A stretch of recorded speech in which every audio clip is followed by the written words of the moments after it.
Boa noite a todos, sejam bem-vindos. Vamos dar continuidade ao nosso curso de resolução de exercícios e nós vamos hoje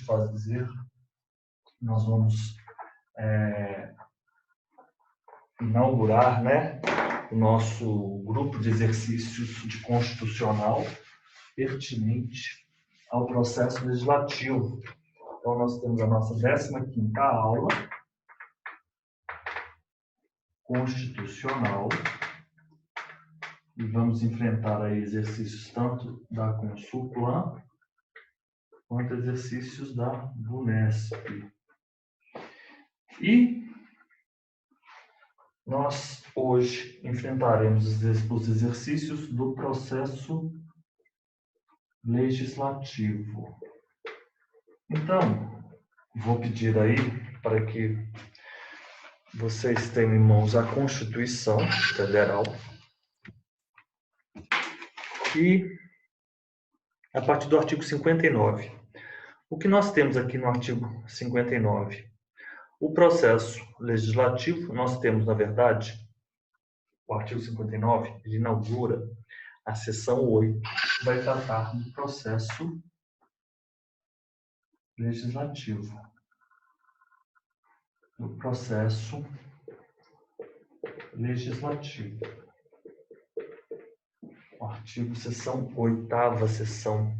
Nós vamos ter algumas subseções. A subseção 1 vai tratar das disposições gerais. A subseção 2 vai tratar das emendas à Constituição, das emendas constitucionais. Nós já falamos um pouco disso lá no Poder Constituinte.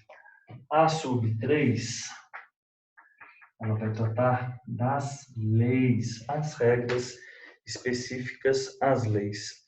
E aqui ela tem o artigo 61, que ela trata das leis complementares e das leis ordinárias, e no parágrafo 1º ela vai tratar aquelas matérias que são de iniciativa privativa do presidente da República. Então nós vamos ter aqui o 61, o parágrafo 1º, que vai tratar sobre as leis de iniciativa privativa do presidente da República. Os senhores vão acompanhando aí, para nós organizarmos o nosso estudo. O parágrafo 2º, o parágrafo 2º, ele vai tratar da iniciativa popular. Da iniciativa popular. O 62 é o clássico artigo das medidas provisórias, 62, medidas provisórias. Vamos passando aí. 63, não será admitido aumento de despesa prevista. 64, a discussão e votação dos projetos de lei de iniciativa do presidente terá início, etc. São regras outras.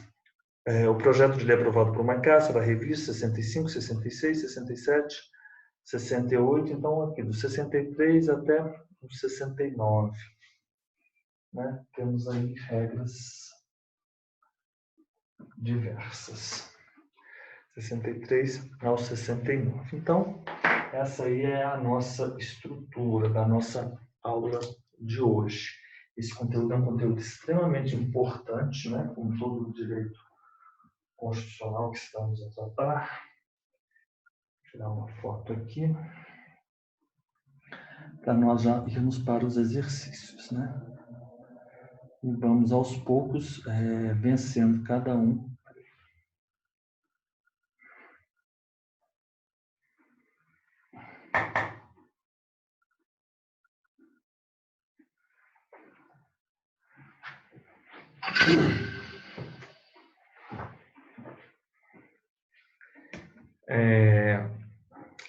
Então, tenho em mãos aí o material, que eu já lhes enviei, e nós vamos agora, aos poucos, vencendo mais esta lista. A respeito do processo legislativo brasileiro, é correto afirmar que Não será admitida emenda constitucional tendente a abolir o voto obrigatório por se tratar de cláusula pétrea. Ó, nós tínhamos, quando nós tratamos do poder constituinte, vocês se lembram que nós tínhamos algumas regras específicas.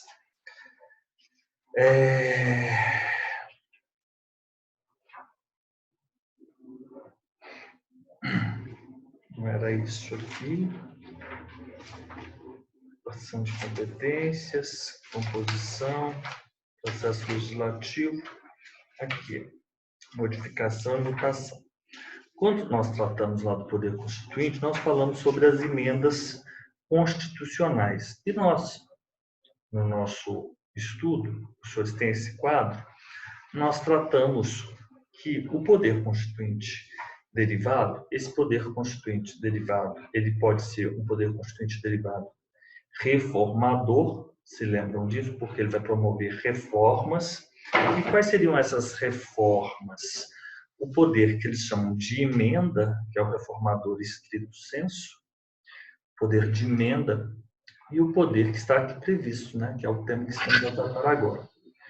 Ou o poder ou a revisão. Então, o poder constituinte derivado de emenda ou de revisão.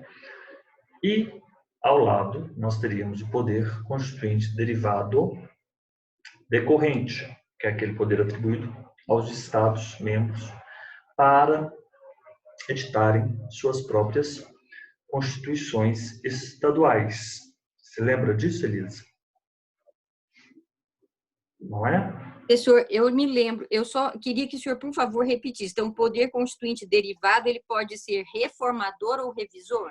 Exato. O poder constituinte derivado ou... Se ele for reformador, ele pode ser reformador em sentido estrito? Exato, que é o poder de emenda. Na verdade, você pensa o seguinte, o poder constituinte, ele pode ser originário e ele pode ser derivado. Se ele for derivado, ele vai ser reformador. Ou então, ele vai ser decorrente.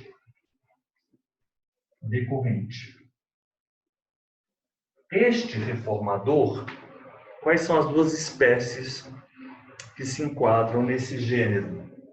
O de emenda e o de revisão.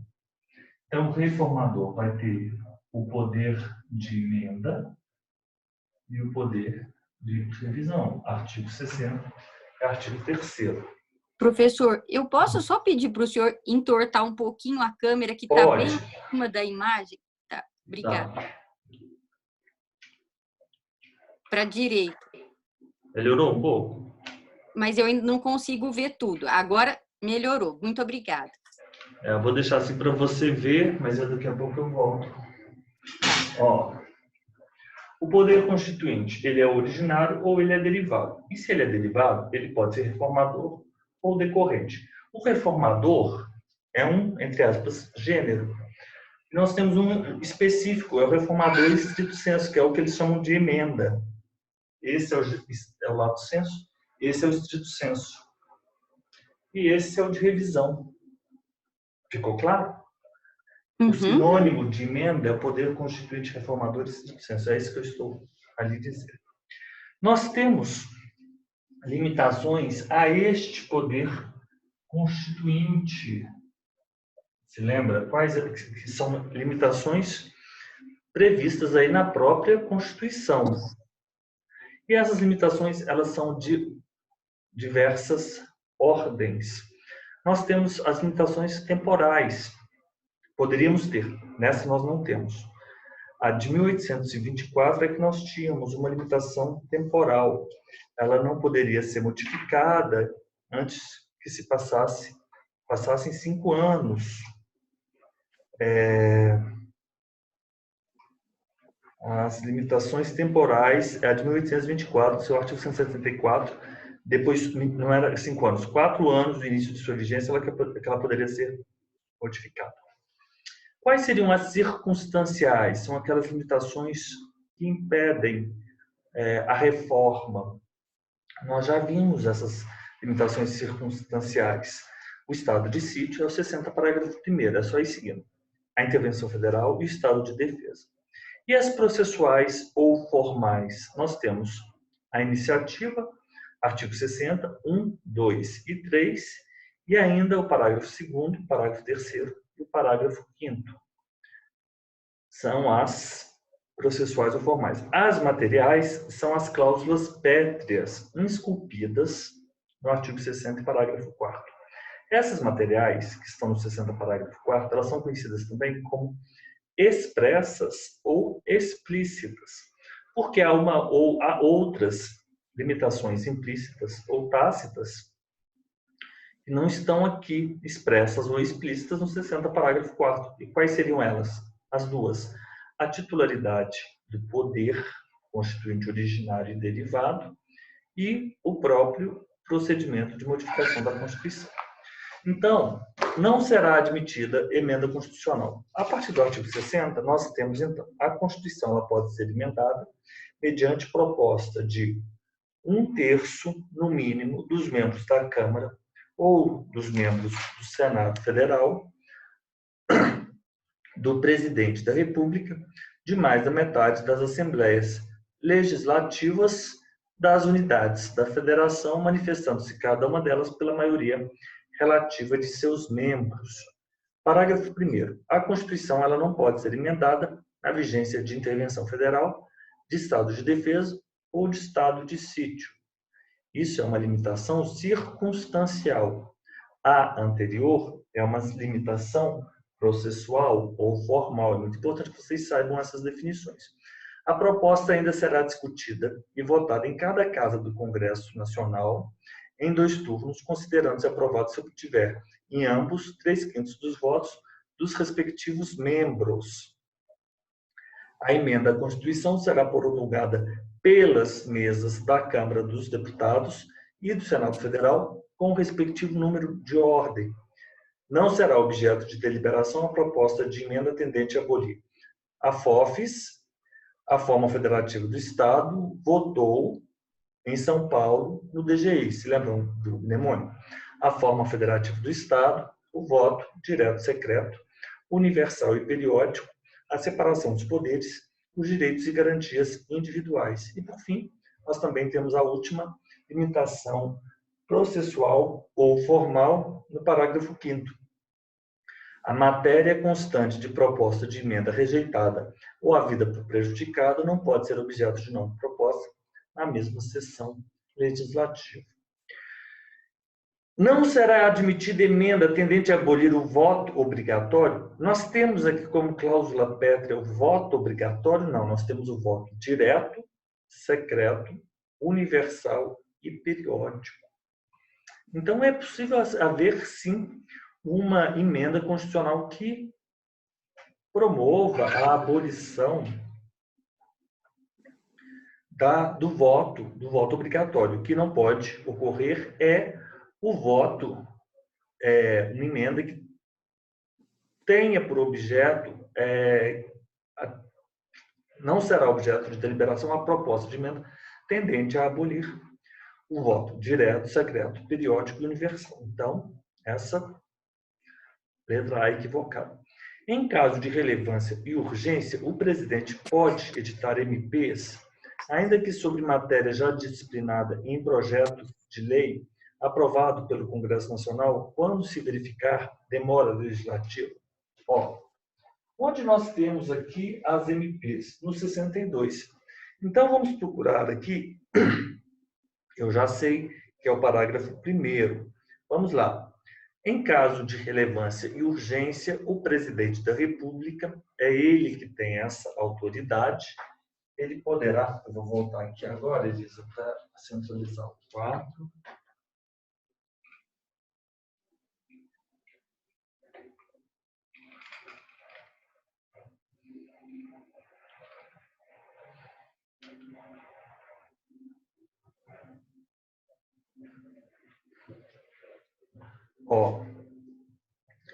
Em caso de relevância e urgência, artigo 62. O presidente da República ele poderá adotar medidas provisórias.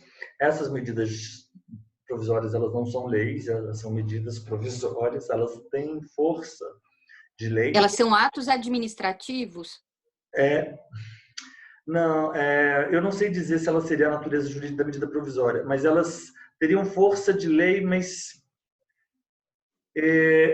enfim, elas estão mais para conteúdo legislativo, mas, enfim, sui generis. Qual que é a sua posição quanto a isso? Não, professor, eu não sei, eu só estou perguntando, assim, porque eu não saberia se a gente poderia dizer que elas são tipos de, lá do processo, elas integram os tipos, não integram? Ela compreende, né, o processo legislativo, ela é uma espécie, talvez o melhor seria você dizer, uma espécie normativa. Sim, tá. Administrativo não. Tá, Mas a obrigada. melhor definição seria uma espécie normativa, tá bom? Em caso de relevância e urgência, o presidente da República pode adotar medidas provisórias com força de lei, devendo submetê-las de imediato ao Congresso Nacional. É vedada a edição de medidas provisórias sobre algumas matérias. E aí, relativas a 2.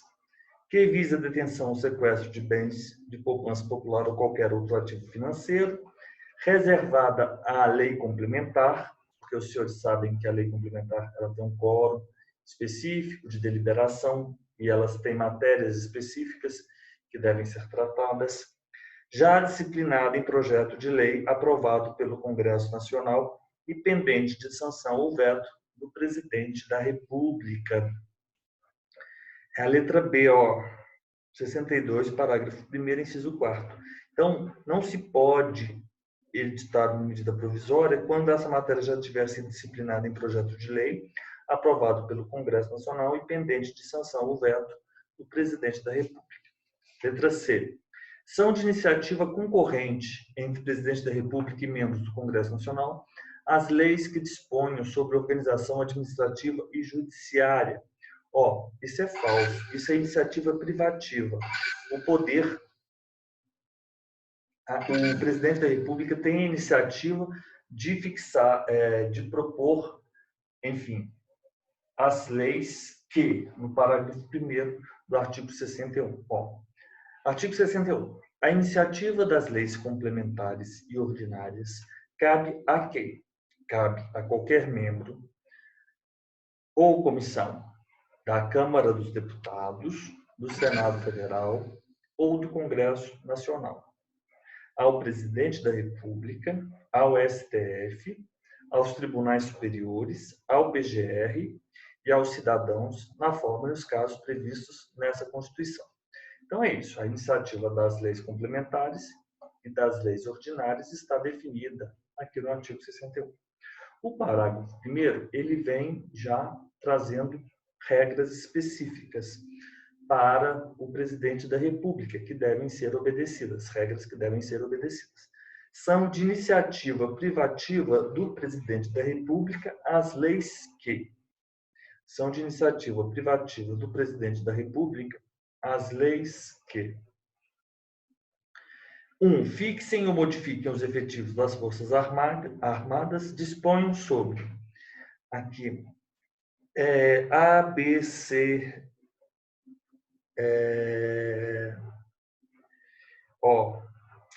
organização do Ministério Público e da Defensoria Pública da União, bem como normas gerais para a organização do Ministério Público e da Defensoria Pública, dos Estados DF, criação e extinção dos ministérios, militares das Forças Armadas, seu regime jurídico, estabilidade. São de iniciativa concorrente entre o presidente da República e os membros as leis que dispõem sobre a organização administrativa e judiciária. A organização administrativa do Executivo é do presidente da República. Do Judiciário é do Poder Judiciário. Então, não há que se falar em... não, disponham sobre organização administrativa e judiciária. Eu acho que é a letra B, né? O regimento interno, que são dos poderes. do Poder Judiciário, não, mas a organização administrativa e judiciária. Letra B, disponham sobre, é o parágrafo 1º, inciso 1, letra B. São de iniciativa privativa do Presidente da República as leis que fixem ou modificam os efetivos, disponham sobre criação de cargos, funções ou empregos públicos na direta e autárquica, o aumento de sua remuneração, organização administrativa e judiciária, matéria tributária e orçamentária, serviços públicos e pessoal da administração dos territórios. Letra D. O veto parcial somente poderá abranger texto integral de artigo, de parágrafo, de inciso ou de alínea, mas nunca poderá recair sobre palavras individualmente. Isso é verdade. Olha só o que diz o artigo 66. A casa na qual tenha sido concluída a votação enviará o projeto de lei ao Presidente da República, que, aquiescendo, o sancionará. Aí nós temos aqui, se o presidente considerar o projeto no todo ou em parte inconstitucional, ou contrário ao interesse público, vetá-lo-á, total ou parcialmente, no prazo de 15 dias úteis, contados da data do recebimento, e comunicará, em 48 horas, ao presidente do Senado os motivos do veto. O veto parcial somente abrangerá texto integral de artigo, de parágrafo, de inciso ou de alínea. Então, portanto, a letra D está correta. A letra D está correta. O veto será apreciado em sessão conjunta, dentro de 30 dias a contar de seu recebimento, só podendo ser rejeitado pelo voto da maioria absoluta dos deputados e dos senadores. E se o veto não for mantido, será o projeto enviado. Se o veto não for mantido, ou seja, o veto foi derrubado, será o projeto enviado para promulgação ao Presidente da República. Então, esgotado-se em deliberação o prazo no parágrafo 4º, né, os 30 dias, o veto será colocado na ordem do dia da sessão imediata, sobrestadas as demais disposições até a votação final. Então, é isso. O presidente considera, ele tem o prazo de 15 dias úteis do recebimento e, quando ele veta, ele comunica em 48 horas o presidente do Senado Federal os motivos. Se foi enviado para o veto ou a sanção do presidente e ele não se manifesta, e aí considerar-se-á sancionada aquele projeto de lei, é uma sanção expressa, né? Ela não há veto implícito, mas há sanção implícita, né? Que é essa hipótese. Então, decorrido o prazo de 15 dias, o silêncio do presidente da República importará sanção. Ótimo. A Constituição poderá ser emendada mediante projeto de iniciativa popular. Isso aí é uma questão, inclusive, discutida na doutrina. Aqui nós não temos a iniciativa popular para propor emenda à Constituição. E aí eu vou pedir para que vocês se lembrem do ano de 1503. Até parece filme, né, de descoberta de viagem ultramarina. Vocês vão pensar nesse 1503. Mas esse 1503 é um número que vocês vão guardar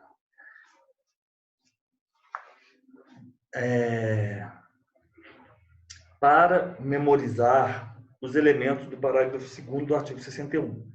A iniciativa popular, ela pode ser exercida pela apresentação à Câmara dos Deputados, não é ao Congresso Nacional, não é ao Senado, de projeto de lei subscrito por, no mínimo, 1.503, vocês vão entender, % do eleitorado nacional, distribuídos por pelo menos 5 estados, 1.503, com não menos de 0,3%, 0,3% dos eleitores de cada um deles. Então, cada você tem que ter pelo menos 1% do eleitorado nacional, mas você não pode ter 0,1% do eleitorado daquele estado específico. Você tem que ter, no mínimo, naquele estado, 0,3, 0,4, 0,5 daquele eleitorado.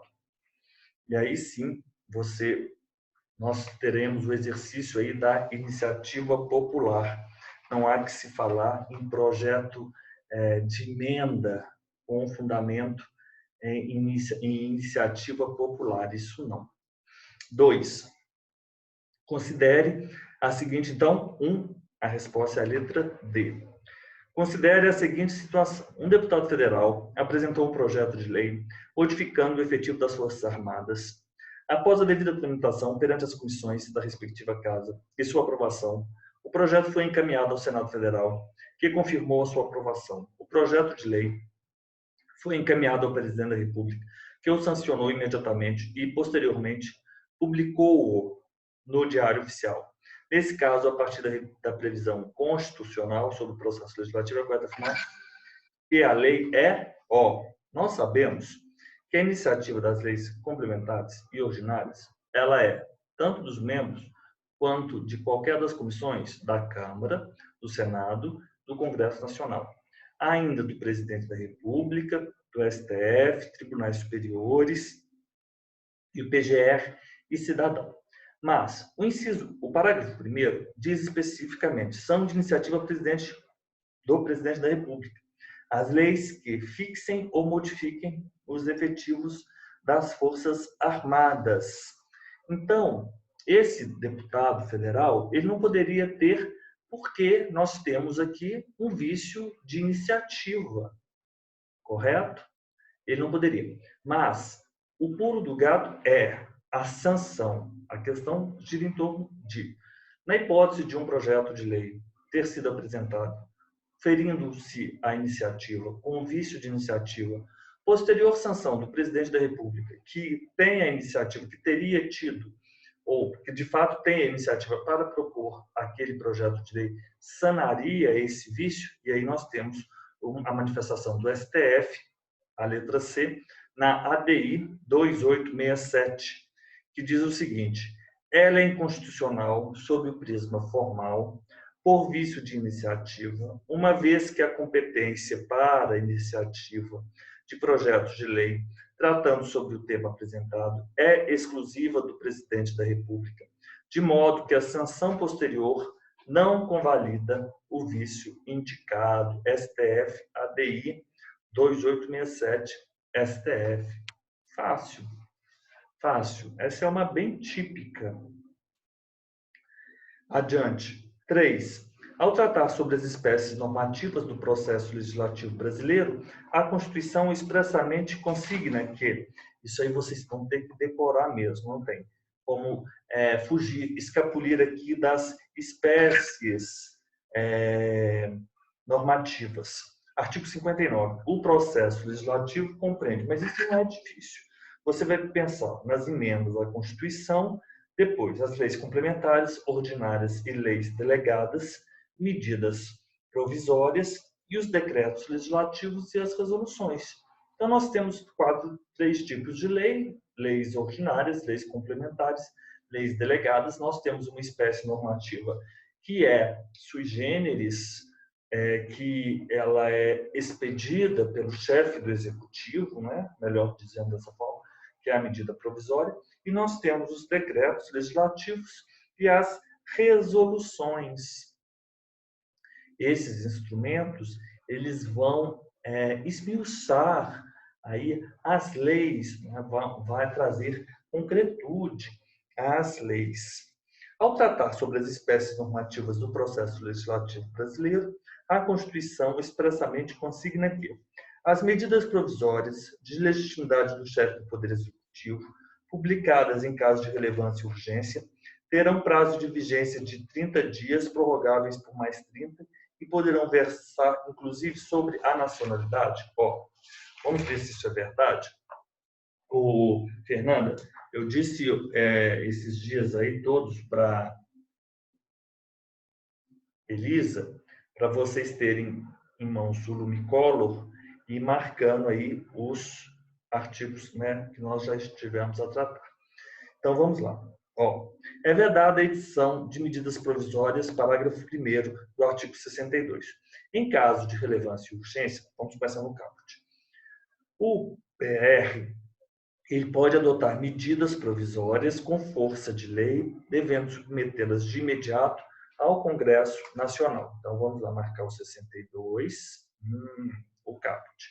É vedada a edição de medida provisória que versa sobre as seguintes matérias: nacionalidade, cidadania, direitos políticos, partidos políticos e direito eleitoral.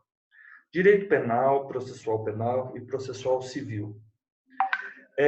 Organização do Poder Judiciário e do Ministério Público e a carreira e a garantia de seus membros.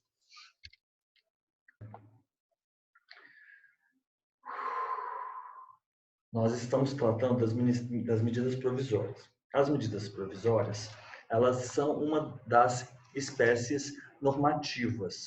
Fernanda, aqui, no nosso estudo aqui, a gente já pensa bastante numa prova oral, entendeu? A gente está fazendo os exercícios, mas a gente já está pensando numa prova oral. E aí, nós temos algumas vedações constitucionais referentes, ou vedações que dizem respeito à edição de medida provisória. Eu não posso expedir medida provisória que for tratar de determinadas matérias. Então, por exemplo, matérias assim, que são matérias, vamos dizer, não sensíveis, para a gente não confundir lá com aqueles princípios sensíveis, mas são matérias que precisam de uma discussão ou matérias que são privativas, correto? Do Congresso Nacional, etc. Nacionalidade, cidadania, direitos políticos, os partidos políticos, direito eleitoral, direito penal, processual penal e processual civil, organização do Judiciário e do Ministério Público, a carreira e a garantia de seus membros, os planos plurianuais, as diretrizes orçamentárias, orçamento e créditos adicionais e suplementares, ressalvado o que está previsto no 67, parágrafo 3º. Vamos dar uma olhada lá no 67, parágrafo 3º, que agora é a hora de nós... o 67, parágrafo 3º. A abertura de crédito extraordinário somente será admitida para atender a despesas imprevisíveis e urgentes, como as decorrentes de guerra, comoção interna ou calamidade pública, observado o disposto no artigo 62.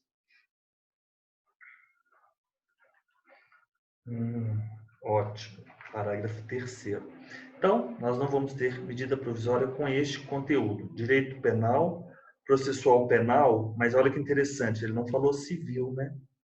Aqui não. Penal, processual penal e processual civil. Organização do Poder Judiciário e do Ministério Público, a carreira e a garantia de seus membros, os planos plurianuais, as leis de diretrizes orçamentárias, orçamentos e créditos adicionais. E ainda nós temos que visa a detenção ou sequestro de bens, aí vocês vão lembrar lá da Zélia, né? Reservada à lei complementar e já discriminada em projetos de lei. Nós já falamos sobre isso. As medidas provisórias, o prazo delas.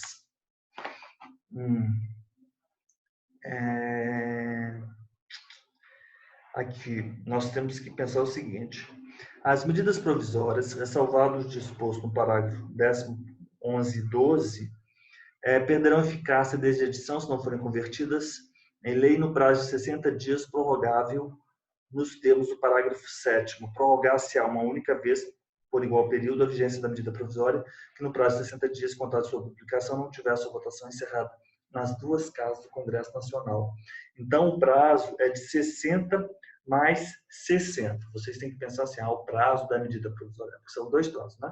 Daqui a pouco nós vamos falar sobre outro prazo. Nós temos a publicação, então vocês pensam aqui no parágrafo 3º, já vamos pensando isso como funciona.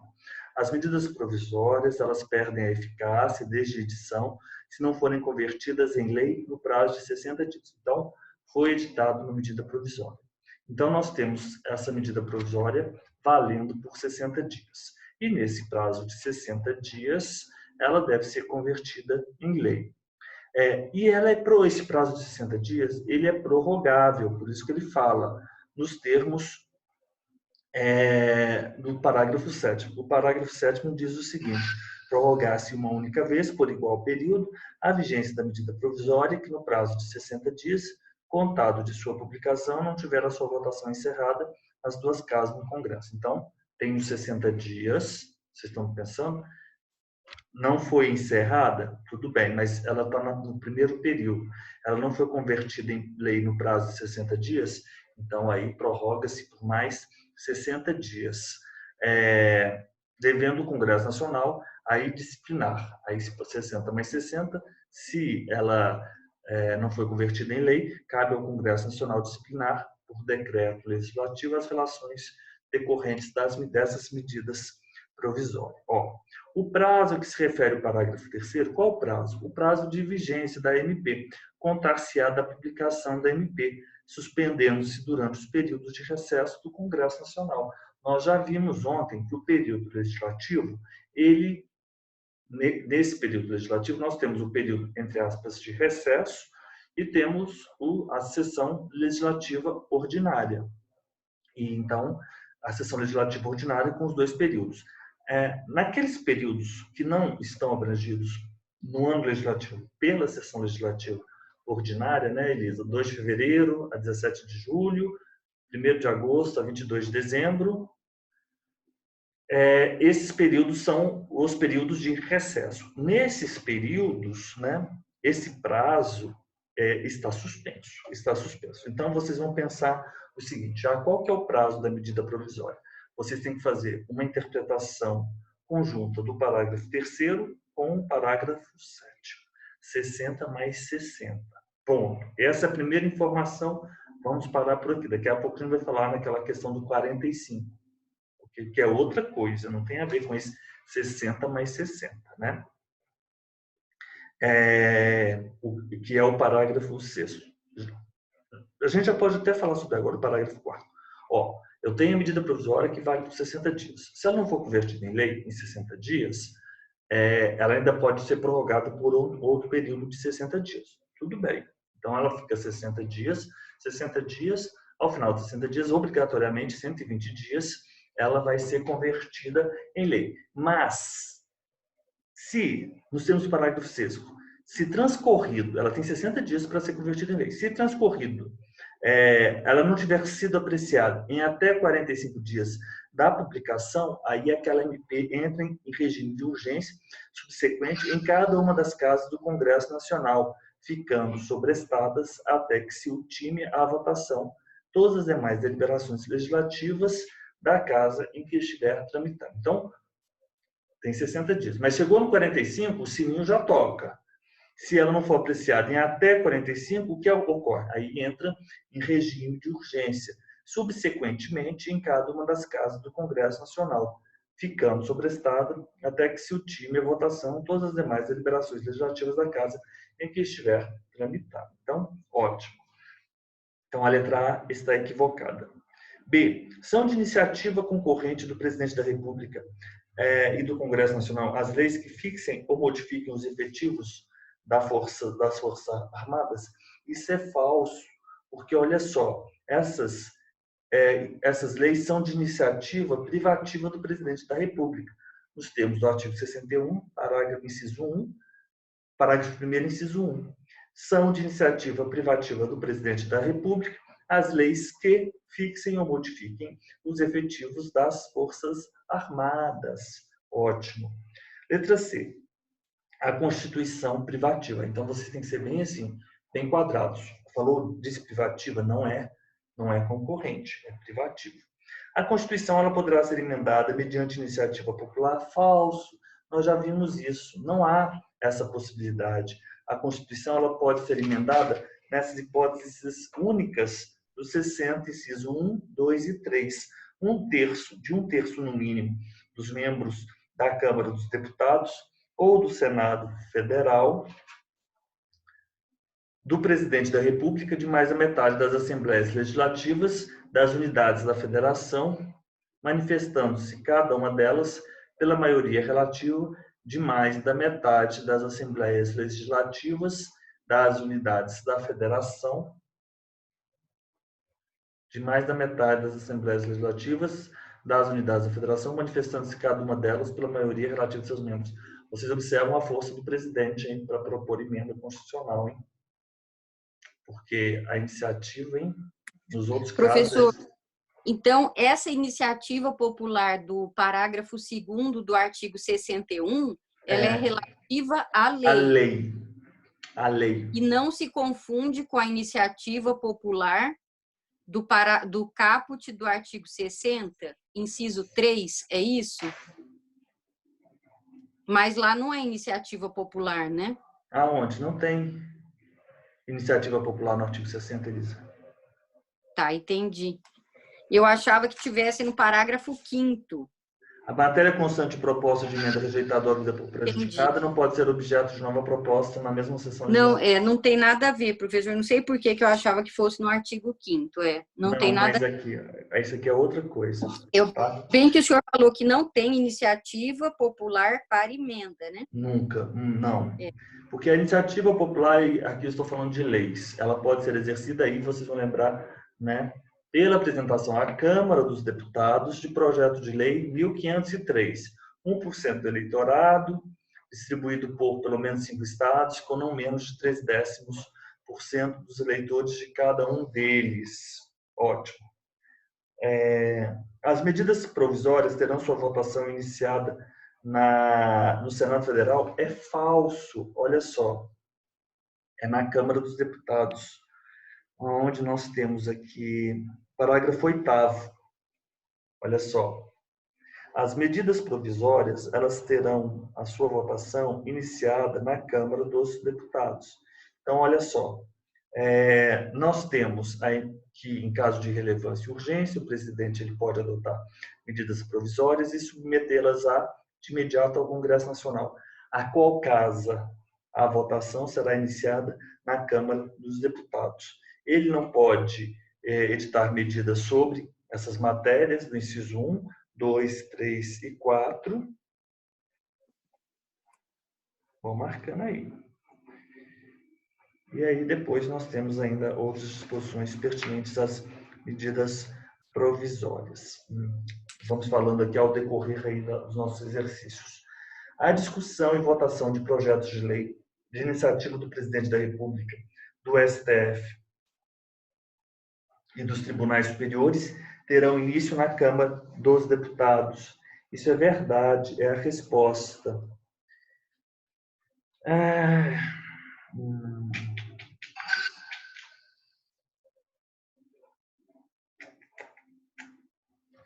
Onde nós estamos aqui?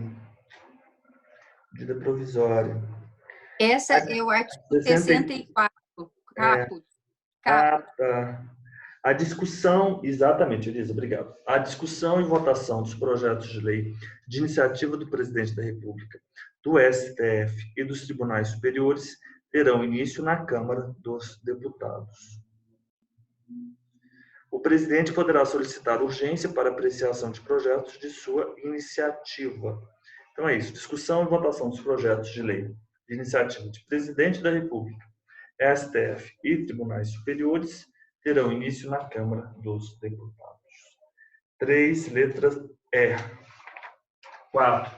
A emenda parlamentar aos projetos legislativos que propicia a fusão de emendas parlamentares ou também permite fundir essas emendas a projetos de lei é denominada de, olha só, isso está previsto no regimento interno da Câmara dos Deputados e é o artigo 18. E é muito difícil, né? Vamos lá. Artigo 18, regimento da Câmara dos Deputados. Da Câmara dos Deputados, vamos ver se eu acho fácil aqui.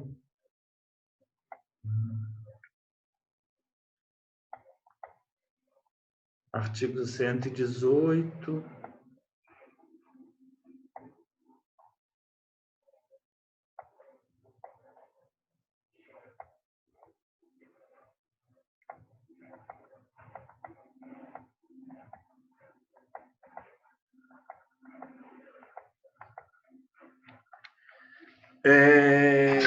Vou compartilhar aqui com as senhoras. Share. Regimento interno da Câmara dos Deputados. Nós temos aqui decretos legislativos e resoluções, né? Emendas. A emenda é a proposição apresentada com acessória de outra, sendo a principal qualquer uma dentre as referidas nas alíneas A a E do inciso 1 do artigo 138. As emendas elas serão supressivas, aglutinativas, substitutivas, modificativas ou aditivas. A emenda supressiva é a que manda erradicar qualquer parte de outra proposição. Emenda aglutinativa é a que resulta da fusão de outras emendas ou destas emendas com o texto, por transação tendente à aproximação dos respectivos objetos. Emenda substitutiva é apresentada como sucedânea à parte de outra proposição, denominando-se substitutivo, quando alterar substancial formalmente em seu conjunto. Considera-se formal a alteração que vise exclusivamente ao aperfeiçoamento da técnica legislativa. Emenda modificativa é a que altera a proposição sem a modificar substancialmente. Emenda aditiva é a que acrescenta a outra proposição. Então, nós temos aqui. Denomina-se emenda de redação a modificativa que visa sanar vício de linguagem, correções de técnica legislativa ou lapso temporal. Então, isso aí, só para que as senhoras saibam. As matérias de competência exclusiva do Congresso Nacional, sendo dispensada a intervenção do Poder Executivo, muito menos a do Poder Judiciário, são materializadas por... Elisa, isso aqui é muito importante. Vamos voltar na aula de ontem. Eu lhe disse, na verdade, que o artigo 49, nós teríamos competências exclusivas do Congresso Nacional. E ele se difere do artigo 48, por quê? Enquanto nós temos 49, a competência exclusiva do Congresso Nacional, no 48 nós temos algumas hipóteses em que se manifesta o Congresso Nacional, mas com a sanção do presidente da República, né? Nós temos no 48 a sanção do presidente da República, o que nós não temos aqui no 49, que é a competência exclusiva, no 51, que é o privativo da Câmara, e o 52, que é o privativo do Senado Federal. Aquelas matérias que são do artigo 49, elas se materializam como? Essas matérias, elas materializarão através de um decreto. Isso, quem diz, é o artigo 59, na verdade, é o 59 sexto. É um decreto legislativo, né? Na verdade, é o seguinte. Artigo 49, decreto legislativo. Artigo 49, competência exclusiva do Congresso Nacional, decreto legislativo. E aquelas privativas da Câmara e dos Deputados, elas se materializarão por meio de resoluções. Resolução da Câmara, resolução do Senado. Então, agora ficou mais fácil. Essas matérias de competência exclusiva do Congresso Nacional são as matérias que virão através de decretos legislativos. Artigo 59, inciso 6º. E se estivéssemos a tratar de artigo 51 e de artigo 52? Aí não. Aí seria 59, 7º, resoluções. Né? Professor, eu acho que eu nunca ouvi falar essa matéria. Não? Mas é isso. 49, tenha em mente você, 49, decreto, e as outras duas são por meio de resoluções, tá bom? Quais que são resoluções, professor? Decreto 51 e 52. E decreto 49. Mas isso, Elisa, você, quando... Isso, na verdade, são essas...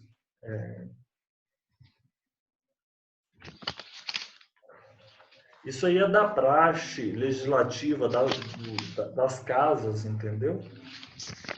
Ó, vamos adiante. Um senador, ele propôs um projeto de lei que cria cargos e empregos públicos em uma autarquia federal, sendo o projeto votado e aprovado regularmente em ambas as casas legislativas. Então, ele propôs o projeto de lei que cria cargos e empregos em uma autarquia federal, numa universidade federal, e o projeto foi votado e aprovado regularmente em ambas as casas legislativas, indo, então, ao presidente da República para a sanção ou o veto. Considerando-se essa hipótese à luz da Constituição Federal, é correto afirmar que o presidente, essa questão é maldosa, ela é bem maldosa. Nós já sabemos que isso tem uma inconstitucionalidade formal por vício de iniciativa, mas a questão não começa com isso. Isso faz a gente perder um tempo danado. Terá o prazo de 15 dias úteis, é a letra A a resposta, para sanção ou veto.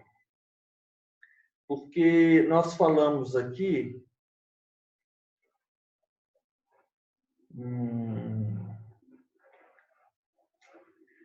que a discussão e votação dos projetos de lei de iniciativa do Presidente da República, não é isso. É lá no 66, parágrafo 1º. 66. Exato. Ele tem o prazo de 15 dias, né? Se o Presidente da República considerar o projeto no todo ou em parte inconstitucional ou contrário ao interesse público, vetá-lo-á total ou parcialmente no prazo de 15 dias úteis, contados da data do recebimento.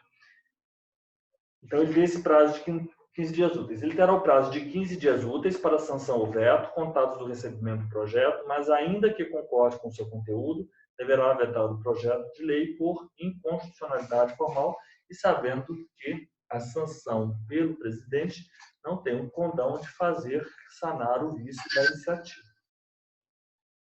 Então, o que ele pergunta aqui nessa questão é o prazo de sanção ou veto e o que ele deve fazer, afinal de contas, é uma prova aí para advogado, procurador da Câmara. Sétimo, ao tratar das medidas provisórias, a Constituição estabelece que, vamos lá nas medidas provisórias, que é um tema daqueles, né? Difícil uma prova de constitucional que não tenha uma questão sobre medida provisória. Ao tratar das medidas provisórias, a Constituição estabelece que a deliberação do Congresso Nacional sobre o mérito das medidas provisórias não depende de juízo prévio sobre o atendimento de seus pressupostos constitucionais. Nós já dissemos que o parágrafo 1º, no parágrafo 1º, há algumas matérias que não podem ser tratadas por medidas provisórias. O parágrafo 2º, ele diz respeito àquelas hipóteses em que é possível, sim, instituir ou majorar impostos, não tributos, impostos, exceto aqueles previstos, específicos impostos. Medida provisória que implique instituição ou majoração de impostos só produz efeitos no exercício financeiro seguinte se houver sido convertida em lei até o último dia daquele em que foi editada. O parágrafo 3º diz que as medidas provisórias perderão eficácia se não forem convertidas em lei no prazo de 60 dias, prorrogável por mais 60, né? O prazo contar-se-á da publicação, suspende-se durante o recesso a deliberação de cada uma das casas do Congresso Nacional sobre o mérito das medidas provisórias depende do juízo prévio sobre o atendimento de seus pressupostos constitucionais. Então, algumas comissões elas vão analisar antes da deliberação de cada uma das casas, a deliberação de cada uma das casas do Congresso Nacional sobre o mérito das medidas provisórias dependerá de juízo prévio sobre o atendimento de seus pressupostos constitucionais. Deliberação de cada uma das casas do Congresso Nacional sobre o mérito das medidas provisórias dependerá de juízo prévio sobre o atendimento seus pressupostos constitucionais. Ele fala não dependerá. É permitida a reedição na mesma sessão legislativa de MP que tenha sido rejeitada ou que tenha perdido sua eficácia no decurso. Parágrafo 10º. É vedada a reedição na mesma sessão legislativa de medida provisória que tenha sido rejeitada ou que tenha perdido sua eficácia por decurso de prazo. É vedada a reedição na mesma sessão legislativa de medida provisória que tenha sido rejeitada ou que tenha perdido sua eficácia por decurso do prazo. É o parágrafo 10º. Caberá à comissão mista de deputados e senadores examinar as medidas provisórias e sobre elas emitir parecer antes de serem apreciadas em sessão separada pelo plenário de cada uma das casas do Congresso Nacional. Olha, perfeito, é o parágrafo 9º. Caberá à comissão mista de deputados e senadores examinar as medidas provisórias e sobre elas emitir parecer antes de serem apreciadas em sessão separada pelo plenário de cada uma das casas do Congresso Nacional. Interessante? Então é isso. Vou marcando aí. Letra C é a resposta. Caberá à comissão mista de deputados e senadores examinar as medidas provisórias e sobre elas emitir parecer antes de serem apreciadas em sessão separada pelo plenário de cada uma das casas do Congresso Nacional. Letra D. Será prorrogado o período de vigência de medida provisória que no prazo de 90 dias contado da data da publicação não tiver sua votação encerrada nas duas casas do Congresso Nacional? Não. As medidas provisórias perderão eficácia se não forem convertidas, desde a edição, se não forem convertidas em lei no prazo de 60 dias, prorrogável nos termos do parágrafo 7º, uma vez por igual período, devendo o Congresso Nacional disciplinar por decreto legislativo as relações jurídicas delas decorrentes. Letra D, equivocada, porque encontra óbice, né, no parágrafo 3º. As medidas provisórias terão sua votação iniciada no Senado Federal? Nós já vimos isso. As medidas provisórias terão a sua votação iniciada na Câmara dos Deputados, para o parágrafo 8º. 7º. 8º. A Constituição Federal poderá ser emendada mediante proposta de menos da metade das assembleias legislativas das unidades da Federação. Isso é falso, porque é necessário que se pronuncie mais da metade das assembleias legislativas das unidades da Federação, manifestando-se cada uma delas pela maioria relativa de seus membros. Mediante proposta do vice-presidente da República, falso pelo presidente da República. Na vigência do estado de defesa ou estado de sítio, mas não na vigência de intervenção federal, olha, limitações circunstanciais ao poder constituinte derivado reformador de emenda. A Constituição não pode ser emendada na vigência de intervenção federal, de estado de defesa ou de estado de sítio. E a matéria constante de proposta de emenda rejeitada ou havida por prejudicada pode ser objeto de nova proposta na mesma sessão legislativa. Mais uma vez, isso é um limite formal ou processual ao poder de emenda. Parágrafo 5º. A matéria constante de proposta de emenda rejeitada ou havida por prejudicada não pode ser objeto de nova proposta na mesma sessão legislativa. E, por fim, a letra E, a resposta, mediante proposta de 1/3, no mínimo, dos membros da Câmara dos Deputados ou do Senado Federal. 8, letra E. Perfeito. Vamos fazer o nosso intervalo de 10 minutos. Nós já voltamos depois do nosso intervalo.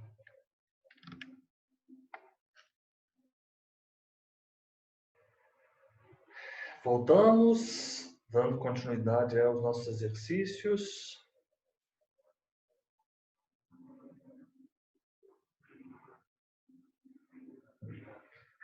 Professor, eu ainda não consegui ver as notas.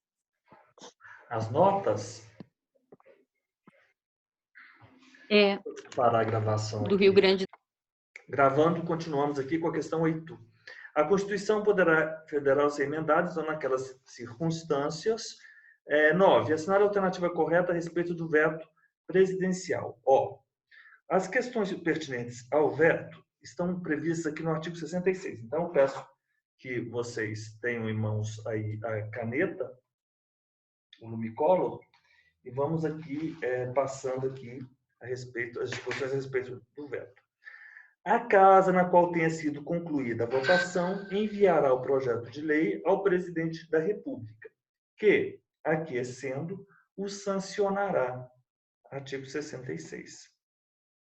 O parágrafo 1º, ele fala o seguinte: se o presidente da República considerar o projeto, no todo ou em parte, inconstitucional ou contrário ao interesse público, ele vai vetá-lo-á, total ou parcialmente.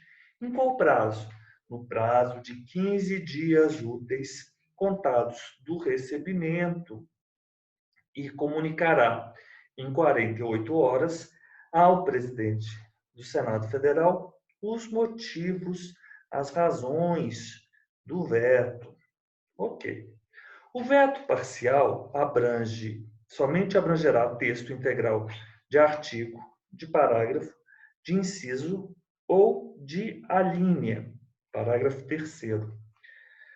Decorrido o prazo de 15 dias, que é o prazo em que o presidente 15 dias úteis que ele deve vetar, decorrido o prazo de 15 dias, o silêncio do presidente da República importará sanção. O veto será, vamos imaginar então que houve o veto. O veto agora ele pode ser derrubado, né? O veto será apreciado em sessão conjunta dentro de 30 dias a contar de seu recebimento, só podendo ser rejeitado pelo voto da maioria absoluta dos deputados e senadores. Então, como se aprecia o veto?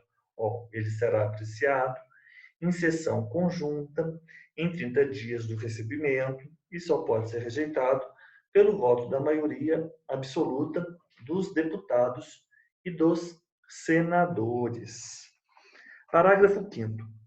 Esse veto não for mantido, então o veto foi derrubado, né? Porque em 30 dias do recebimento, os deputados e os senadores eles se manifestaram pela rejeição daquele veto em maioria absoluta. Aquele veto foi derrubado. E agora? Como fica? Então, esse veto derrubado, o projeto ele vai ser enviado para a promulgação do presidente da República. Isso aqui agora o presidente já não pode mais se manifestar. Ele vai ter que simplesmente promulgar. Esgotado, sem deliberação, o prazo estabelecido no parágrafo 4º, o veto será colocado na ordem do dia, na sessão imediata, sobrestadas as demais proposições até a sua votação final, ou seja, a análise do veto em 30 dias. Se a lei não for promulgada dentro de 48 horas pelo presidente da República, nos casos do parágrafo 3º, né? Porque mesmo quando ele não se pronuncia, vocês concordam que houve a sanção tácita? Se houve a sanção tácita, porque ele não se pronunciou no prazo de 15 dias. Ou se ele recebeu o projeto de lei após a derrubada do veto, e é isso. Por isso que ele fala, se a lei não for... Ele obrigatoriamente tem que promulgar a lei. Né? Ele tem que promulgar a lei. Por isso que, se ele não promulga a lei no prazo de 48 horas, as hipóteses do parágrafo 3º, quando houve a sanção tácita, ou então, quando ele recebeu a lei depois, o projeto de lei, na verdade, depois da derrubada do veto, se o presidente não a promulga, o presidente do Senado a promulgará. E se este não a fizer, em igual prazo, caberá ao vice-presidente do Senado fazê-lo. Então, mesmo que a sanção tenha sido tácita, ele, presidente, é obrigado a promulgar. Mesmo que o veto tenha sido derrubado pelo Congresso Nacional, em sessão conjunta, com maioria absoluta, o presidente recebe novamente aquele projeto e ele deve promulgar. E se ele não o faz, se essa lei não é promulgada em 48 horas ou da sanção ou da sanção tácita ou do recebimento, quem fará isso? O presidente do Senado a promulgará. E se este não o fizer também, em 48 horas, essa atribuição caberá ao vice-presidente do Senado. Então, a questão do veto é tranquila, é bem fácil. Elisa, você está tão introspectiva hoje? Eu estou apavorada, professor. Nunca vi isso, não. Elisa, sabe o que é? Isso aí, isso é treino. É só a gente descobrir quem que são aquelas pessoas que estão por trás, o que elas estão discutindo. Isso, com o tempo, a gente vai assim, tendo feeling, né? Ou melhor, aperfeiçoando, lapidando aí o nosso feeling. Daqui a pouco a gente vai tirar de letra essas provas. A gente fica assustado. Mas depois que eu li aquela prova ali, não é esse bicho de 7 cabeças também, não. É uma prova razoável, não é isso aí, absurdo. É porque, não que o que a gente tem que fazer é o treinamento intensivo e trabalhar com essas hipóteses absurdas do dia a dia, que são... Aquele caso ali é um caso bem interessante, que acontece bastante, assim. Acredito eu que é um caso, não que aconteça bastante, mas é um caso verossímil, né? Vamos lá. Mas Elisa está assim por causa da matéria ou da prova da VUNESP? Da prova da VUNESP. Ah. Não é, Elisa? Não? Não, eu entendi que não era. É por causa dessa prova aqui, ó, porque alternativa A, o veto será apreciado em sessão conjunta dentro de 30 dias a contar de seu recebimento. Aí, professor, o veto será apreciado em sessão conjunta, quer dizer que é pela Câmara e pelo Senado, né? Sim. Aí só Parágrafo 4º. podendo ser rejeitado pelo voto da maioria absoluta. Dos deputados e senadores. Uhum. Aí o próximo é o parágrafo 1º, letra da lei, só que modificada, porque fala que deverá comunicar ao presidente do Senado. Se o presidente da República vetar o projeto de lei, total ou parcialmente, deverá comunicar ao presidente do Senado os motivos do veto em 48 horas, tá certo. É isso.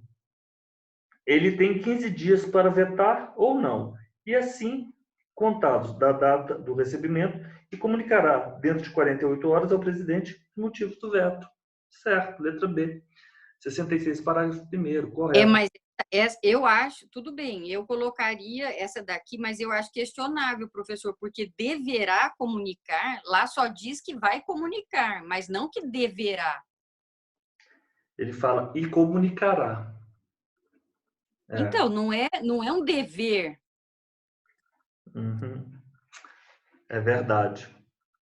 Letra C.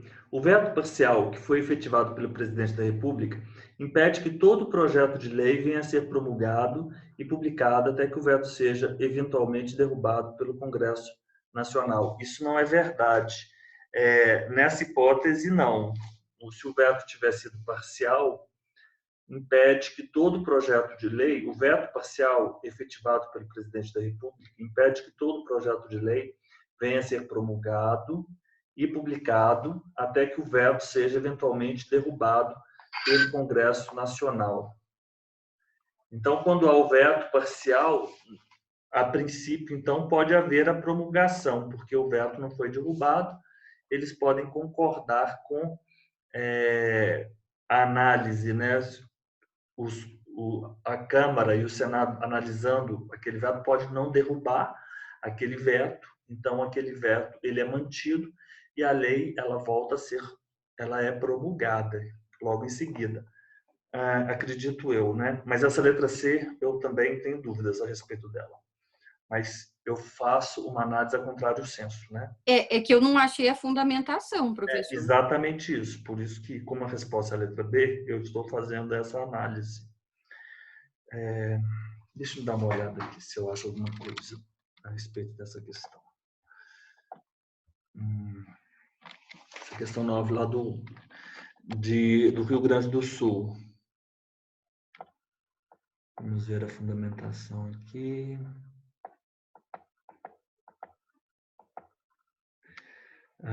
Vamos lá. Se o presidente da República, enfim,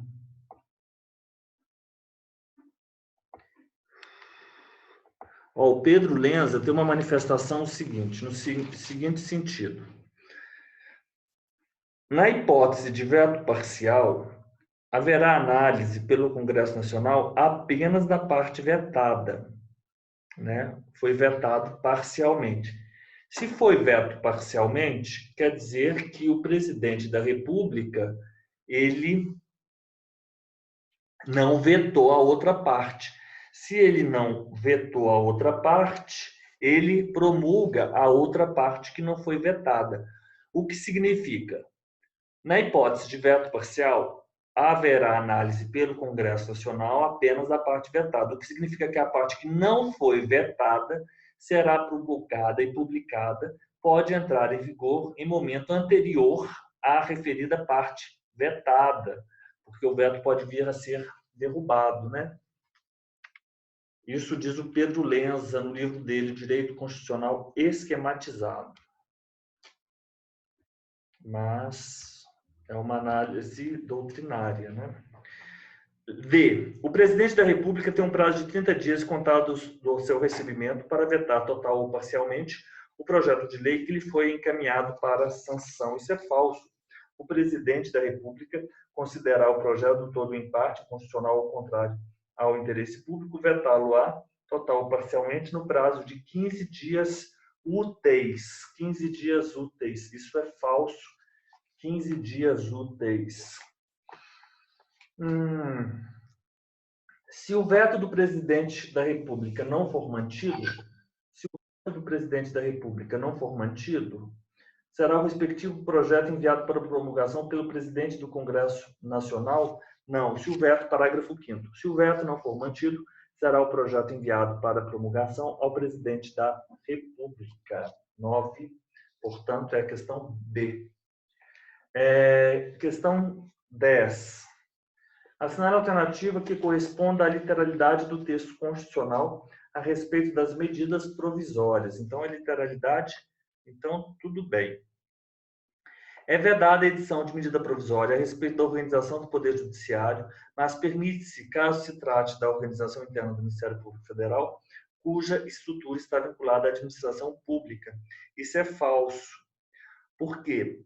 Parágrafo 1º do 62, especificamente no inciso 1, a linha C diz que é vedada a edição de medidas provisórias sobre matéria, organização do Poder Judiciário e do Ministério Público, a carreira e a garantia de seus membros. Então, organização do Poder Judiciário e do Ministério Público, a carreira e a garantia de seus membros. Isso aqui está equivocado. Letra A não se sustenta. As medidas provisórias, elas possuem um prazo de vigência de 45 dias, prorrogáveis uma única vez por igual período, caso não sejam analisadas pelo Congresso? Não, vamos analisar o parágrafo 3º. As medidas provisórias, elas perderão sua eficácia desde a edição, se não forem convertidas em lei no prazo de 60 dias, prorrogável uma vez por igual período. Então, a gente entende que a vigência da medida provisória é de 60 mais 60.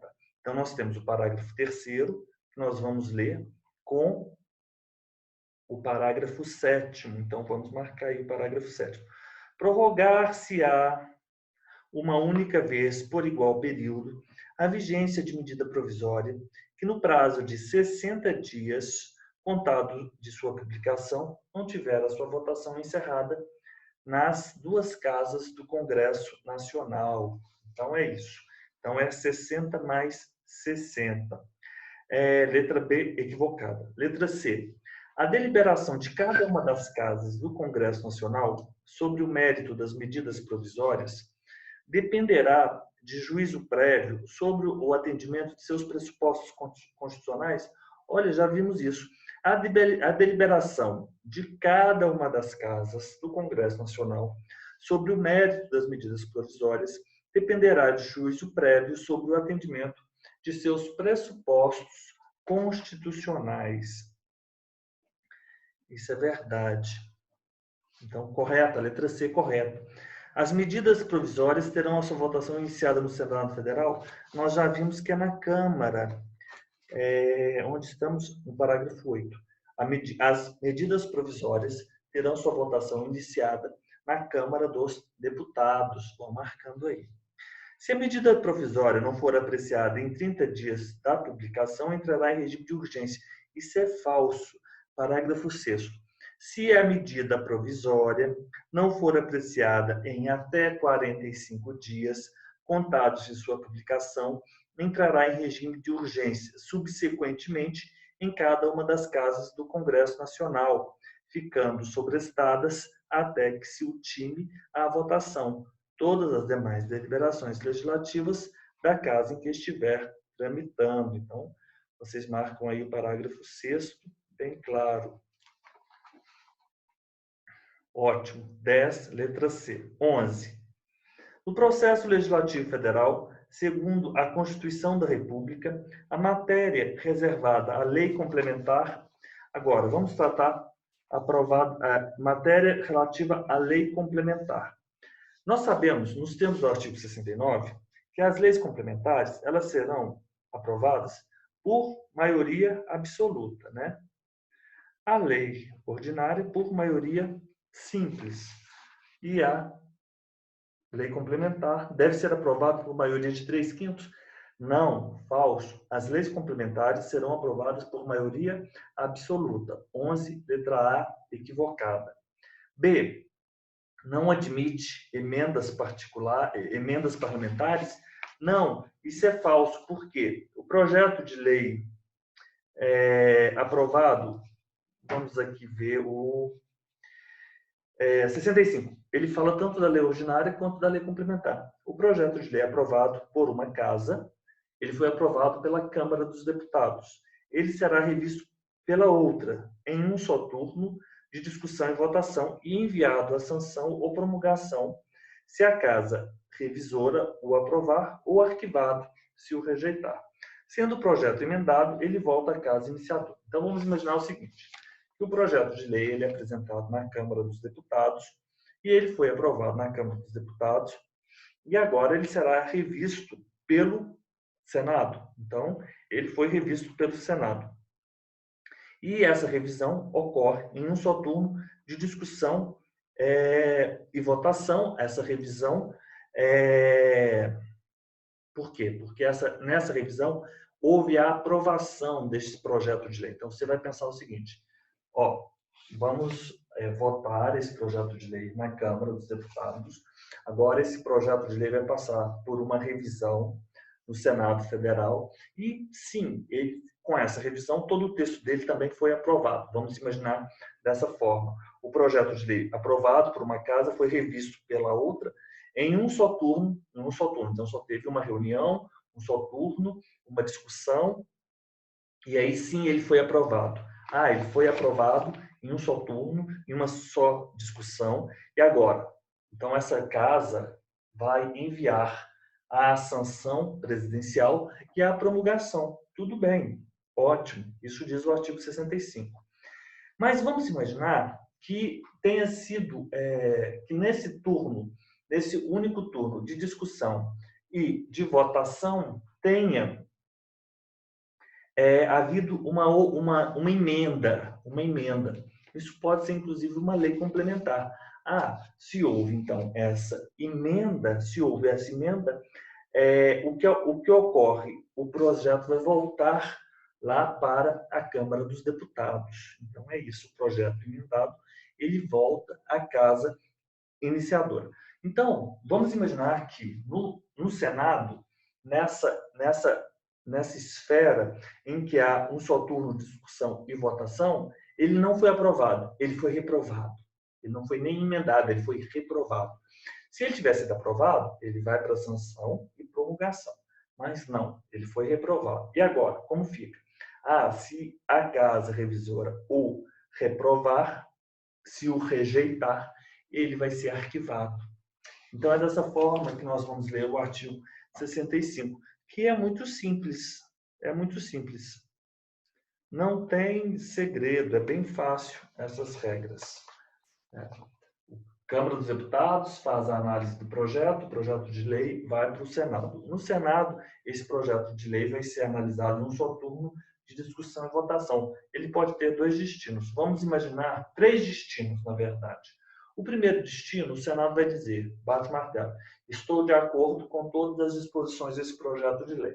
Então, nessa primeira hipótese, há o projeto encaminhado para a sanção presidencial e para a promulgação. Na segunda hipótese, o projeto de lei ele é rejeitado em sua totalidade. Aí, nessa hipótese, não há encaminhamento para a sanção e para a promulgação. Nessa segunda hipótese, o projeto vai ser arquivado.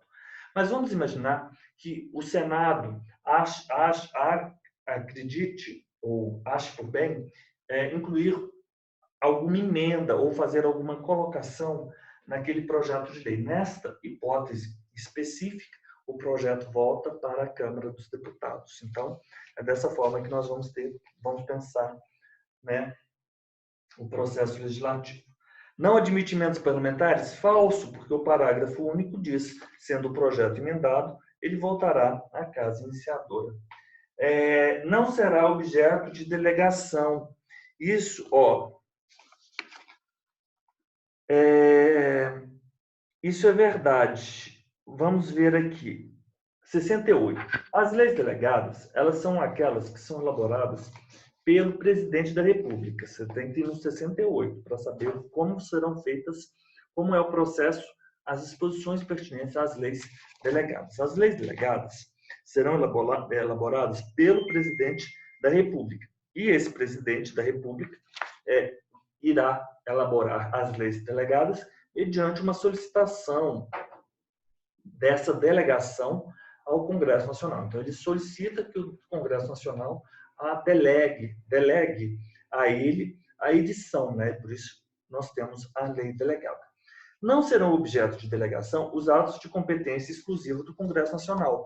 E quais são estes? Artigo 49. É da competência exclusiva do Congresso Nacional resolver definitivamente sobre tratados, acordos ou atos internacionais que acarretem encargos, compromissos gravosos, aprovar previamente a alienação ou concessão de terras públicas. Então, isso não pode ser delegado. Uso de competência privativa da Câmara dos Deputados. O que é competência privativa? Artigo 51. Autorizar a instauração. Isso aqui não faria no menor sentido, né? Proceder a autorizar a instauração de processo contra o presidente e o vice, proceder à tomada de contas do presidente da República, elaborar regimento interno. Não serão objeto de delegação também aquelas competências privativas do Senado Federal, esculpidas no artigo 52. Então, eu não posso delegar o que é exclusivo, nos termos 49, eu não posso delegar 51, eu não posso delegar 52. Matéria reservada à lei complementar, também. E nem legislação sobre. E aí nós temos organização do Poder Judiciário e do Ministério Público, a carreira e a garantia de seus membros, nacionalidade, cidadania, direitos individuais, políticos e eleitorais, nacionalidade, cidadania, direitos. Isso é uma chatura. Isso é uma chatura. É porque eles sempre perguntam para comparar o que não pode ser delegado no inciso 2 do 68, parágrafo 1º, com o parágrafo 1º, 1A. Então, eu vou fazer um quadro para isso. Porque a gente precisa ver esse quadro.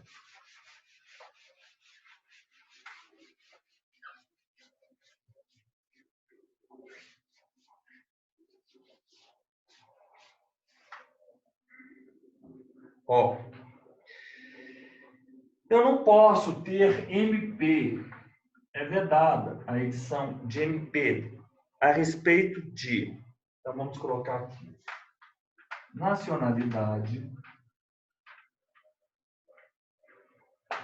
Eu não posso ter MP a respeito de cidadania, não posso ter cidadania, eu não posso ter MP sobre direitos políticos. Vamos fazer esse quadro aí, esse quadro é extremamente importante. Eu não posso ter MP sobre partidos políticos.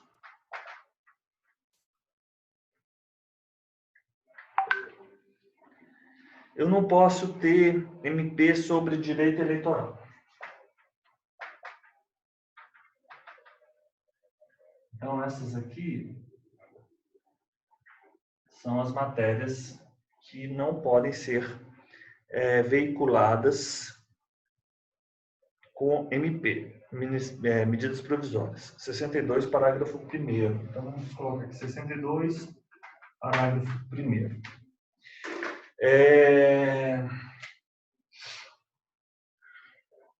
Agora, aqui, no 68, parágrafo 1º, inciso 2, é o que não pode ser por delegada. Não pode ser por lei delegada. Então, vamos fazer aqui. 68, parágrafo 1º, inciso 2. 68, parágrafo 1º, inciso 2. Ó, nós já vimos que não podem ser por delegada além do... Eu vou colocar aqui 49, exclusiva do Congresso Nacional. 51, 52, não podem ser. Lei complementar, não pode. Nem legislação sobre organização do Poder Judiciário, Ministério Público, carreira e garantia de seus membros. Organização, carreira, garantia do Poder Judiciário e Ministério Público. E agora é que o bicho pega. Nacionalidade e cidadania. Ótimo. Até aqui tudo bem. Porque essas duas não pode nem por MP e nem por lei delegada, a nacionalidade e a cidadania. Direitos políticos, também não. Direitos políticos, em ambos. Direitos políticos, também não. Direito eleitoral, ele fala, direito eleitoral, também não. Direito eleitoral.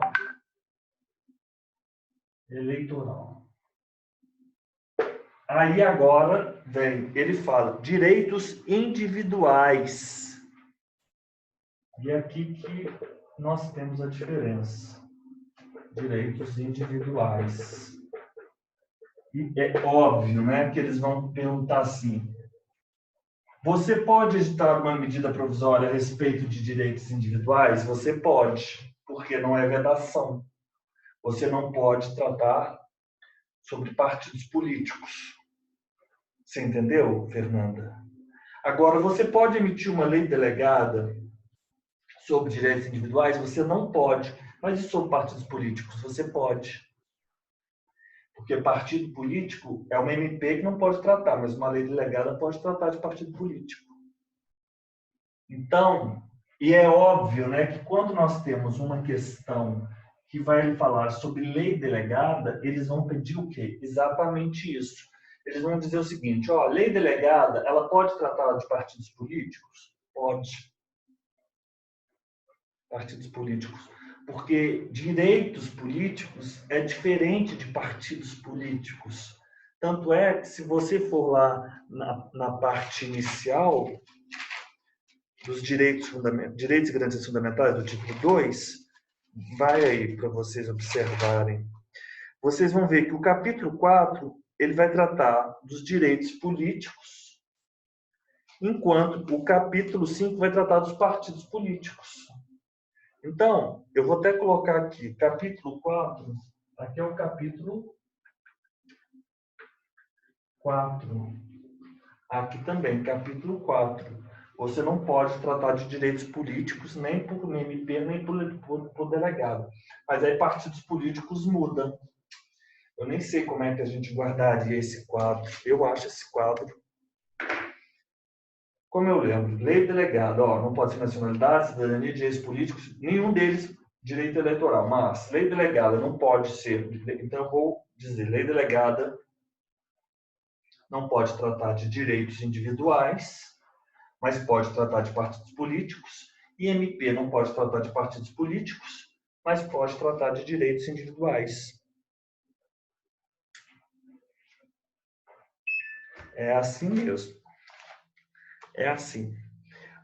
E agora nós temos que completar aqui, ó, os planos plurianuais, diretrizes orçamentárias e orçamentos. Vamos lá. Planos plurianuais, diretrizes orçamentárias, orçamentos. Ficou mais fácil. Eu não vou tratar de direitos individuais com lei delegada, mas vou tratar de partidos políticos. Por outro lado, eu não posso tratar de partidos políticos com MP, mas posso tratar de direitos individuais. Não ficou mais fácil? As leis delegadas serão elaboradas pelo presidente da República, que deverá solicitar a delegação ao Congresso Nacional. Ótimo. Não serão objeto de delegação os atos de competência exclusiva do Congresso Nacional, 49, os de competência privativa da Câmara dos Deputados ou do Senado Federal, 51 e 52, as reservadas à lei complementar, e nem as matérias sobre organização, Poder Judiciário e MP, carreira e garantia dos membros. Nacionalidade, cidadania, direitos políticos, individuais e eleitorais. Tudo bem. Planos plurianuais, diretrizes orçamentárias e orçamento. A delegação ao presidente da República terá a forma de resolução do Congresso Nacional. Então, vocês vão pensar assim, que o Congresso Nacional, mediante uma resolução, ele vai delegar ao presidente da República, né? Vai delegar ao resolução.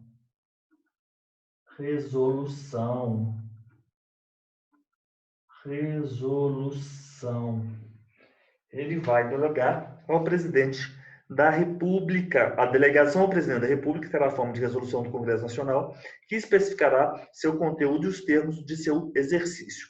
Se a resolução determinar a apreciação do projeto pelo Congresso Nacional, este Congresso Nacional fará essa apreciação em votação única, mas é vedada qualquer emenda. Então, nesse decreto é que nós vamos ter essa situação. Então, as leis delegadas serão ótimo. Já vimos tudo sobre lei delegada. Viu como é fácil? Só isso. É muito fácil. Vamos aqui ver, então, o que nós temos. No processo legislativo federal, segundo a Constituição, a matéria é reservada à lei complementar deve ser aprovada por maioria de 3/5? Falso, maioria absoluta. Não admite emendas parlamentares? Não, admite nos termos do parágrafo único, artigo 65. Não será objeto de delegação? Não será objeto de delegação, nos termos do caput do artigo 68. Não permite emendas que gerem aumento de despesa? Não, não fala isso. Sendo o projeto emendado, voltará à casa iniciadora. Terá seu início de votação no Senado Federal? Não. Aqui, a matéria reservada à lei complementar, ela pode se iniciar tanto em uma Câmara como em outra. A discussão e votação de projetos de lei de iniciativa do Presidente da República, do STF, dos tribunais superiores, terão na Câmara, início na Câmara dos Deputados.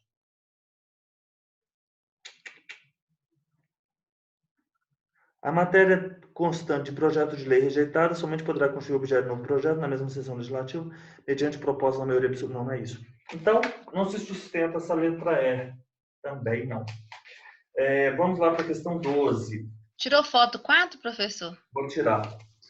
Eu estou mandando tudo isso, Fernanda, mas vocês vão ter todo o material bonitinho aí, vocês vão ter todo o material todo certinho. É porque esse aí eu não consegui acompanhar, porque eu vou fazendo os meus, né? Você não conseguiu? Professor, Oi. então, essa letra alternativa D da questão 11, que fala que não permite emendas que gerem aumento de despesas. Aí, a gente, nesse comparativo entre a vedação de medida provisória sobre determinadas matérias, lá do 62, parágrafo único, do artigo 62, parágrafo único da Constituição, diz que é vedado medida provisória sobre créditos adicionais e suplementares. Lá na letra, no inciso 1, a linha D, não é? Planos Então, não pode. plurianuais, é o parágrafo 1º, inciso 1, a linha D. Planos plurianuais, diretrizes orçamentárias, orçamento e créditos adicionais e suplementares. Planos Então, não pode. o senhor falado, né? Os planos plurianuais, o senhor anotou, o PP estão em ambos. Tanto tá. medida Ótimo. provisória, né, sobre diretrizes orçamentárias. Eu posso colocar aqui, planos plurianuais. Ótimo, muito obrigado. Diretrizes orçamentárias. E orçamento. Ela fala também orçamentos. E orçamento. Aí, esses três estão tanto no artigo 62, parágrafo 1º, quanto no 68. Parágrafo 1º. Então, tanto na vedação de medida provisória, quanto na vedação de lei delegada a respeito de planos plurianuais. Aqui, lei complementar também aparece em ambos. Mas pode, então, lei delegada para tratar de créditos adicionais e suplementares, né? Olha que interessante. Bem colocado, Elisa. Então, vamos colocar aqui créditos adicionais e suplementares. Então, vamos colocar aqui créditos que não aparecem. Créditos adicionais suplementares. E aqui, a princípio, né, eu não vou colocar, porque pode, eu vou dizer pode, vou colocar aqui, pode,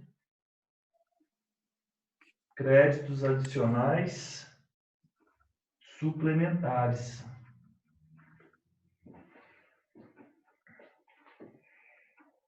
Vou tirar até outra foto.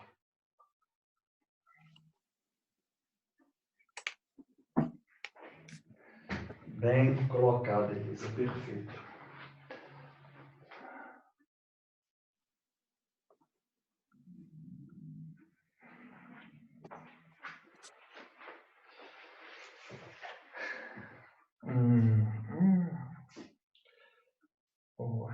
Tá tudo bem, não tem problema não.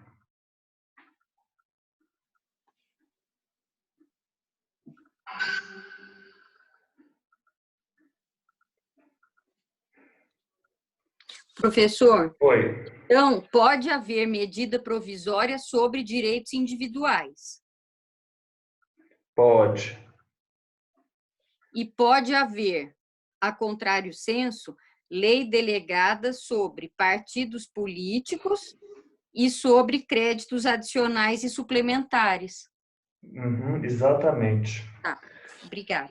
Por nada, Elisa. Deixa eu colocar isso aqui. Deixa eu tirar essa foto aqui. Mas é o seguinte, o segredo de tudo é fácil, é fácil.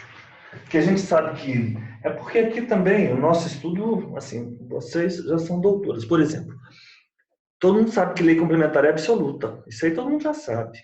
A gente não precisa preocupar com isso. Não, Elisa, você sabe sim. Você sabe, por exemplo, que a casa, por exemplo, essas hipóteses do presidente, dos tribunais superiores, do STF, vai na Câmara dos Deputados, a MP vai na Câmara dos Deputados, o prazo de 60, 45 para trancar. Não, Elisa? Não, professor, eu entendi, porque isso é muito simples para a Elisa ter esse isso é assim. Professor, aqui eu falei para o senhor o meu problema de constitucional, qual foi, né? Faz muito tempo que eu sou formada, já sou assim Matusalém, e a minha professora também era Matusalém. Não deu muito certo, sabe? Ela era substituta, ela não era titular, e essas coisas... Eu também coisas... não aprendi. Não... Não, mas olha só, Elisa, Você Não, entendeu? mas não é difícil, professor, é que a gente tem que se acostumar com esses números, né? 1503 e eu descobri o Brasil hoje. Elisa, mas a gente falou tudo de MP, de lei delegada. Se eu te perguntar, então tá, deixa eu te fazer assim um bate e volta rápido. Ô, Elisa, em quanto tempo uma medida provisória ela tem que ser analisada? Em 45 dias. Não. Não, assim, qual é o prazo? 45 dias, ela tem 60 dias, eu fiz a pergunta errada. 45 dias é o prazo para trancar a pauta. Mas, por Ah, exemplo, então, mas aí não significa que ela tem que ser analisada? não, ela pode ser analisada até depois de 90 dias, até 120 dias. Mas a Ah, tá. partir de Então ela tem 45 validade em ela já 60 dias, tranca. né? Oi? Ah, tá. Ela tem validade em 60 dias, prorrogáveis por mais Umas 60 dias. 60, mas isso não quer dizer, não se confunde com o outro prazo de trancar a pauta, porque 45 aí ela já pauta. O problema é que quando ela tranca a pauta, aí complica tudo, né? Ela entra lá na frente da fila, então aí fica fechado ali para outras análises, né? Então, mas assim, o prazo dela de vigência, as medidas elas perdem eficácia se não forem convertidas em lei no prazo. Qual o prazo que elas teriam, assim, teoricamente, para ser convertida em lei? 60 mais 60, 120 dias. Mas, tudo bem, temos essa regra. Mas em 45 dias a pauta está trancada. Tudo bem?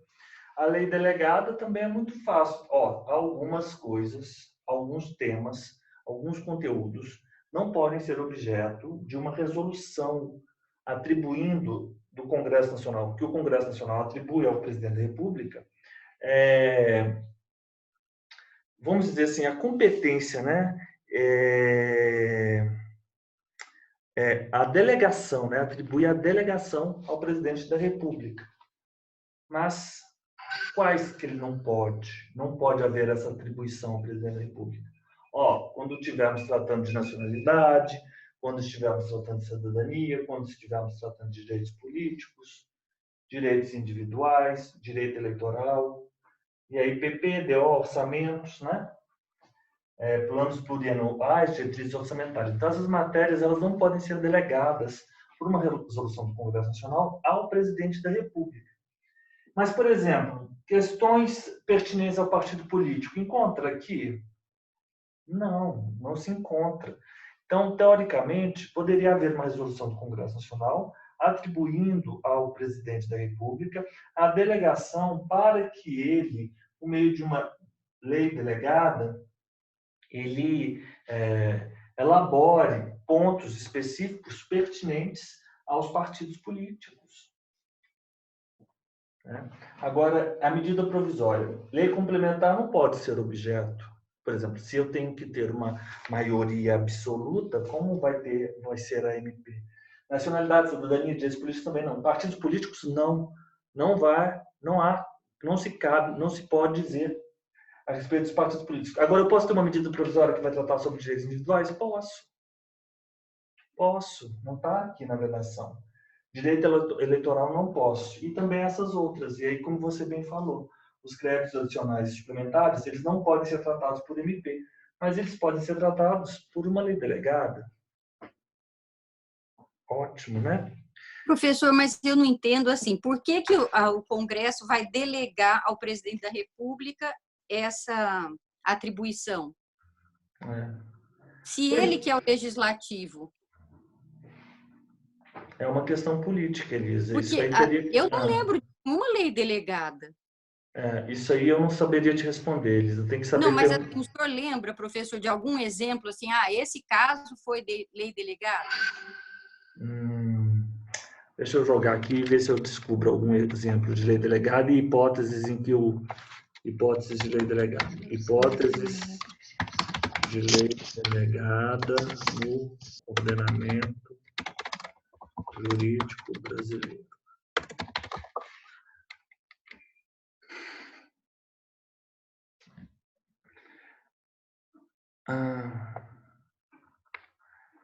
Ah, Elisa, eu não vou conseguir achar uma lei delegada especificamente. Não, professor, não tem problema, mas assim, eu acho que vai ser crédito suplementar. Eu acho que vai ser isso. Espera aí, deixa eu achar aqui no... Espera aí, ó.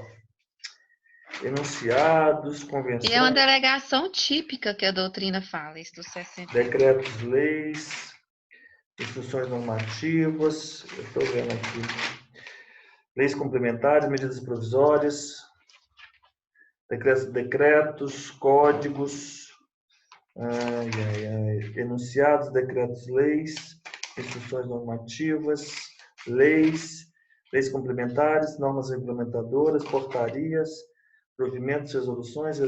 Elisa, nem aqui no índice cronológico Da doutrina. Eles não falam. Não, aqui do Vadmecum da Saraiva tem lei delegada. Ah, sim, não tem. Eu acho que nem a doutrina fala disso, dá exemplo, né? Eu não sei. Mas, enfim, a gente está tratando aqui, né, de um âmbito mais hipotético, né? É o âmbito normativo, constitucional. Então, essa aqui foi a nossa última questão. Vamos encerrar por hoje. Então, ficamos com a 9, nós resolvemos? Ficamos aqui, peraí, não, calma, onde que Não, nós estávamos? eu acho que é a 11 que parou, foi isso? Ah, tá. Aqui no processo legislativo federal, segundo a matéria reservada à lei complementar, ela não será objeto de delegação. Exato, não permite emendas, não é isso? E terá seu início de votação na Câmara, não. É a letra C, a 11? A letra 11 é a letra C. Então, a gente para por aqui.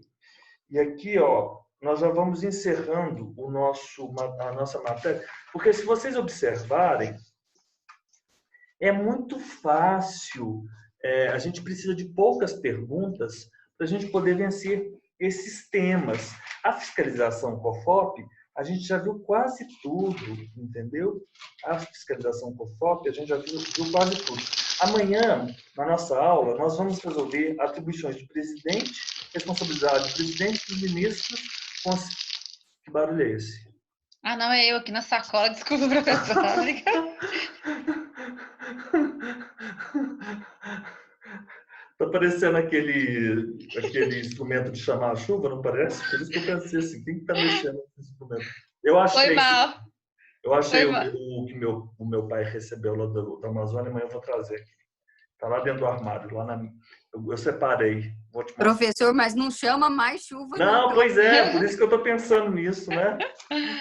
Ó, então a gente vai falar amanhã sobre. Vamos terminar os exercícios aqui, alguns outros exercícios, e vamos falar aí sobre umas atribuições do Poder Executivo. Então, eu quero abrir aqui o espaço para a Fernanda se manifestar. Fernanda? Não, tá ótimo. Essa matéria ela não é difícil, só que porém a gente tem que fazer uma leitura agora dos artigos, de forma bem tranquila. Então tá, você vai fazer os artigos, porque ela é Mas fácil, ela mas... não é difícil. Aquela parte introdutória que o senhor começou, que é difícil. Elisa, me fala aí o que você Não, acha. professor, eu acho também que eu fiquei um pouco assustada, porque eu não me lembro de ter visto essa matéria assim, com esse grau de detalhamento. Mas eu também concordo, e eu acho que as perguntas estão num altíssimo nível, né? Por isso que eu dei uma assustada, assim. Mas a aula foi fantástica, como sempre, eu Foi sabe que muito eu boa. adoro, e ainda mais na companhia da Fernanda, que eu também adoro. Que Elisa, você ótimo. também é ótima. Ó, E a gente sempre aproveita e aprende muito e passa o que realmente cai, né, professor? Porque a gente fica familiarizado com o que eles pedem, né? Com certeza. Então a gente tem que ficar aqui, ó, por conta do Vai até amanhã constitucional, constitucional. professor? Não, eu acho que é o seguinte, amanhã eu vou fazer uma aula de constitucional e essa nossa aula amanhã de constitucional, ela vai ser sobre, mas eu ainda vou fazer uma aula, Elisa, eu estava pensando, esse final de semana eu não vou poder, deixa eu parar a gravação só para a gente pensar aqui como que a gente vai organizar.